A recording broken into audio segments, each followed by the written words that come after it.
আসসালামু আলাইকুম। কি অবস্থা সবার? আশা করছি সবাই অনেক ভালো আছেন। তো আজকে ক্লাসে আমরা যে টপিকসটা নিয়ে আলোচনা করব এটা হচ্ছে মূলত বায়োলজি দ্বিতীয় পত্র অর্থাৎ জুওলজি বইয়ের প্রথম অধ্যায়ের একটা টপিকস। তো মূলত আমরা ফার্স্টে আলোচনা করব এমব্রায়োনিক ডেভেলপমেন্ট বা ভ্রূণীয় পরিস্ফুটন নিয়ে। এরপরে সেখান থেকে আমরা আলোচনা করব ভ্রূণীয় স্তরের উপর ডিপেন্ড করে প্রাণী ক্লাসিফিকেশন। এরপর আমরা আলোচনা করব ক্লিভেজের উপর ডিপেন্ড করে প্রাণী ক্লাসিফিকেশন। তো এসব ছাড়াও আজকের ক্লাসে আরেকটি ইম্পর্টেন্ট টপিক হচ্ছে আজকের ক্লাসে আমরা বায়োলজির অনেকগুলা সাফিক্স প্রিফিক্স শিখবো যেগুলোর মিনিং অনেক রুট লেভেল পর্যন্ত নিয়ে যায়। ঠিক আছে? তো আশা করছি ক্লাসটা ফার্স্ট থেকে লাস্ট পর্যন্ত করলে অনেক বেনিফিট হবে। তো সবাই ফার্স্ট থেকে লাস্ট পর্যন্ত ক্লাসটা দেখবেন ইনশাল্লাহ। তো শুরু করা যাক। তো জানি এমব্রায়োনিক ডেভেলপমেন্ট এটা হচ্ছে যে প্রক্রিয়ায় জাইগোট এককোষী জাইগোট থেকে বহুকোষী ভ্রূণের সৃষ্টি হয় তাকে বলবো এমব্রায়োনিক ডেভেলপমেন্ট বা ভ্রূণীয় পরিস্ফুটন। তো শুরু করা যাক। দেখেন, জাইগোট তৈরি হতে গেলে ফার্স্ট অফ অল লাগবে হচ্ছে শুক্রাণু এবং ডিম্বাণু। তো জাইগোটের ক্ষেত্রে প্রথমে লাগবে শুক্রাণু। তো আমরা সবাই জানি শুক্রাণু হচ্ছে হ্যাপ্লয়েড। ডিম্বাণু তাহলে কি? ডিম্বাণু হ্যাপ্লয়েড। ঠিক আছে? তো শুক্রাণু হচ্ছে পুং গ্যামেটোফাইটের প্রথম কোষ আর ডিম্বাণু হচ্ছে স্ত্রী গ্যামেটোফাইটের প্রথম কোষ। ঠিক আছে? এরা উভয় হ্যাপ্লয়েড। এই কথাগুলো কিন্তু বায়োলজিতে এমসিকিউ আসে। এরপরে শুক্রাণু এবং ডিম্বাণুর মাঝে ফার্টিলাইজেশন অর্থাৎ নিষেক ঘটবে। এর ফলে একটা এক কোষের সৃষ্টি হবে যেখানে শুক্রাণু এবং ডিম্বাণু পরস্পর মিলিত অবস্থায় থাকবে। তো শুক্রাণু এবং ডিম্বাণু জোড়া অবস্থায় থাকবে। তো বায়োলজিতে যেখানে জোড়া পাবো সেখানে জাইগোট কথাটা থাকবে। ঠিক আছে? তো শুক্রাণু এবং ডিম্বাণু মিলিত হয়ে জাইগোট তৈরি হবে। তো যেহেতু শুক্রাণু কথাটাই আসছে, তো শুক্রাণু থেকে আমরা কিছু ইম্পর্টেন্ট এমসিকিউ পড়ে ফেলি। এটা হচ্ছে শুক্রাণু। আমরা সবাই জানি শুক্রাণুর লেজ থাকে কারণ এটা সাঁতার কাটে। ঠিক আছে? তো ফার্স্ট অফ অল শুক্রাণুর মাথায় যেটা অংশ থাকে এটার নাম হচ্ছে অ্যাক্রোসোম। তো শুক্রাণুর এই অ্যাক্রোসোম তৈরি করে একটা কোষীয় অঙ্গাণু যেটাকে বলা হয় থাকে গোলজি বডি। এটা অনেক কয়েকবার আসছে, অনেক এমসিকিউ পরীক্ষাতে, অনেক অ্যাডমিশনে। এরপরে মাঝখানে যে অংশটা এটাকে বলা হয় থাকে বডি বা শুক্রাণুর দেহ তৈরি করে কোন কোষীয় অঙ্গাণু?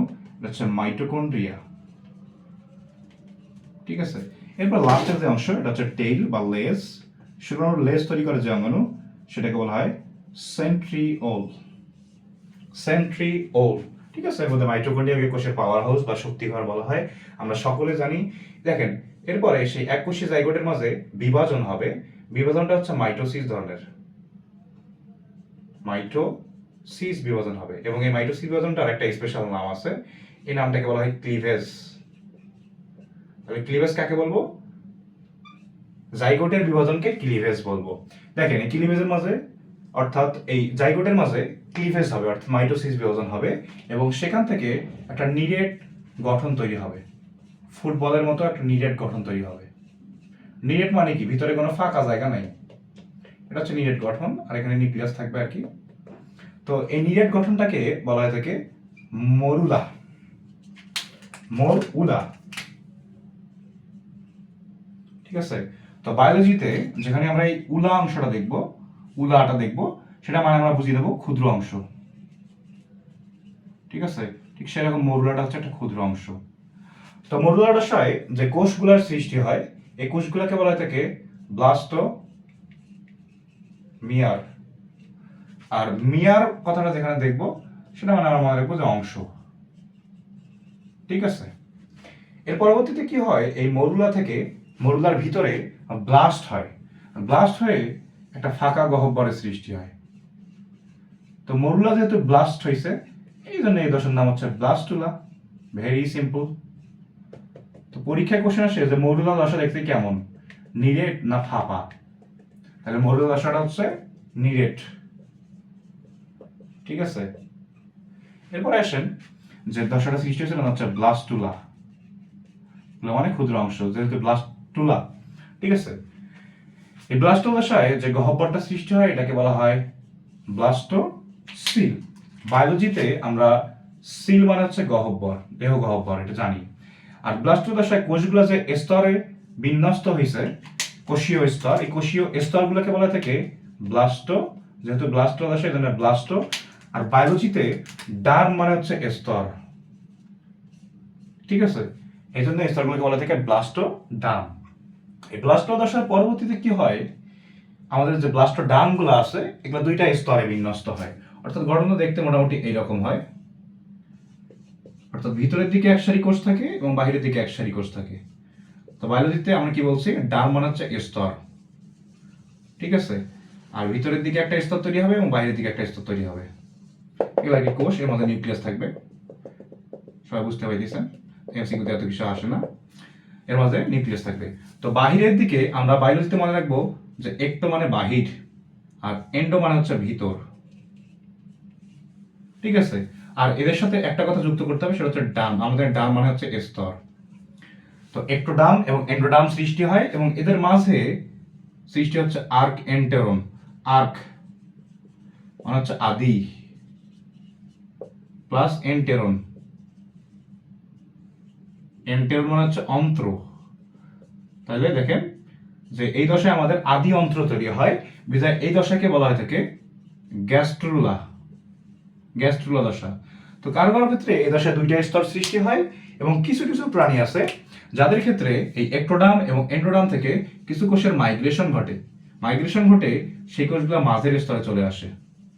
তো মাঝে বায়োলজিতে মেসো মানে হচ্ছে মাঝে, ঠিক আছে, আর যেহেতু স্তর বোঝাইছে কোষীয় স্তর, এর জন্য এর নাম হচ্ছে মেসোডার্ম। ওকে, তো দেখেন ভ্রূণীয় স্তর কারো ক্ষেত্রে দুইটা তৈরি হইলো, কারো ক্ষেত্রে তিনটা তৈরি হইলো। তো এর উপর ডিপেন্ড করে আমরা প্রাণী ক্লাসিফাই করতে পারি। দেখেন কিসের উপর ভিত্তি করে, ভ্রূণীয় স্তর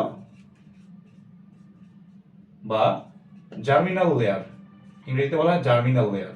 তো ভ্রূণীয় স্তরের উপর ডিপেন্ড করে প্রাণীদের দুই ভাগে ভাগ করা যায়, একটা হচ্ছে দ্বিস্তরী, দ্বিস্তরীকে ইংরেজিতে বলা থেকে ডিপ্লোব্লাস্টিক, আরেকটা গ্রুপ হচ্ছে ত্রিস্তরী,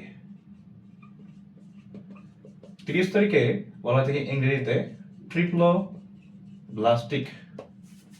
তো দ্বিস্তরীর এক্সাম্পলকে, এক্সাম্পল হচ্ছে নিডারিয়া,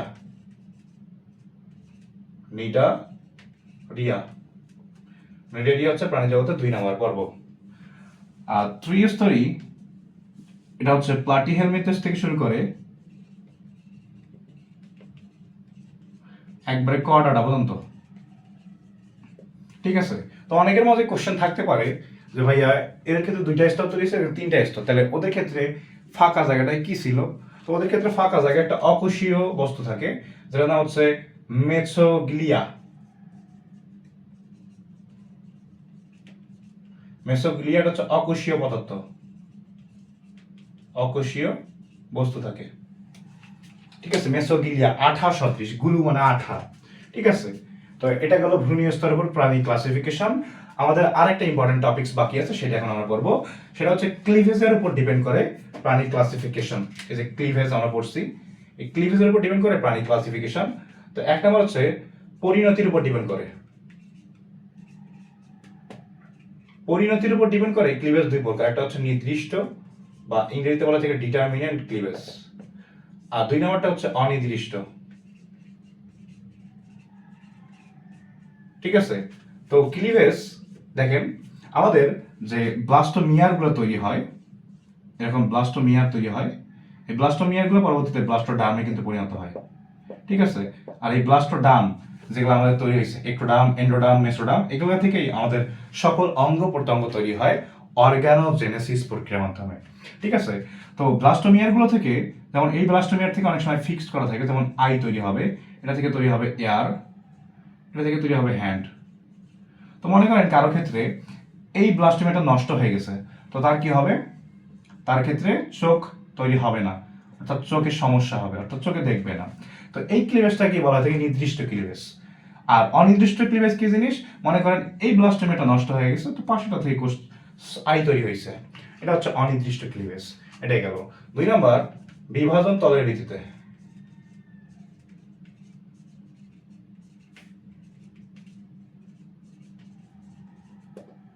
বিভাজন তলের ভিত্তিতে ক্লিভেজ 3 প্রকার, একটা হচ্ছে অরিও বা রেডিয়াল ক্লিভেজ। তো এই টপিকসটা থেকে মূলত যে কোনো অ্যাডমিশন টেস্টে বা পরীক্ষাতে সাধারণত এমসিকিউ আসে। তাহলে মনে রাখবো, দেখেন অতে অরিও, অর্থে আর্থ্রোপোডা, অর্থাৎ আর্থ্রোপোডা পর্বের প্রাণীগোষ্ঠীতে অরিও ক্লিভেজ দেখা যায়। 2 নম্বর হচ্ছে দ্বিপার্শ্বীয়,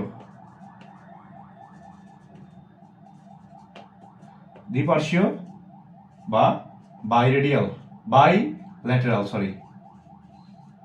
বাইল্যাটেরাল ক্লিভেজ। দেখেন দ্বিপার্শ্বীয় বা বাইল্যাটেরাল এটা দেখা যাচ্ছে কর্ডাটাদের ক্ষেত্রে। তো আমরা মনে রাখতে পারি সহজে যে বিসি, বিতে বাইল্যাটেরাল, সিতে কর্ডাটা। 3 নম্বর যে ক্লিভেজটা আছে এটা হচ্ছে স্পাইরাল ক্লিভেজ। স্পাইরাল ক্লিভেজ আমরা মনে রাখবো যে মায়েদের ক্ষেত্রে স্পাইরাল ক্লিভেজ দেখা যায়। স্পাইরাল ক্লিভেজের বাংলা হচ্ছে সর্পিল ক্লিভেজ। তো মাদের ক্ষেত্রে কি, মাতে হচ্ছে মলাস্কা এবং আর্থ্রোপোডা। ঠিক আছে, মলাস্কা এবং আর্থ্রোপোডা এই গেল ক্লিভেজ। তো আরো এক ধরনের ক্লিভেজের প্রকারভেদ পাওয়া যায়। তো সেটা বলার জন্য আমাদের ডিমের কুসুম সম্পর্কে একটু আইডিয়া থাকতে হবে। দেখেন এটা হচ্ছে একটা ডিম। তো ডিমের নিচের দিকে কুসুম থাকে আর উপরের দিকে নিউক্লিয়াস থাকে। তো কুসুমটা আমরা কি করি, সবাই খাই, আমরা ভেজিটেবলও কিন্তু খাই, তো এই জন্য এটার নাম ভেজিটেবল পোল। অন্যদিকে যে নিউক্লিয়াসটা আছে উপরের দিকে, এটা থেকে পানির সৃষ্টি হয়, এই জন্য এটার নাম হচ্ছে অ্যানিম্যাল পোল। ঠিক আছে। তো কারো কারো ক্ষেত্রে এই ডিমের কুসুমের ভিত্তিতে ক্লিভেজ 2 প্রকার। কিসের ভিত্তিতে? ডিমের কুসুম।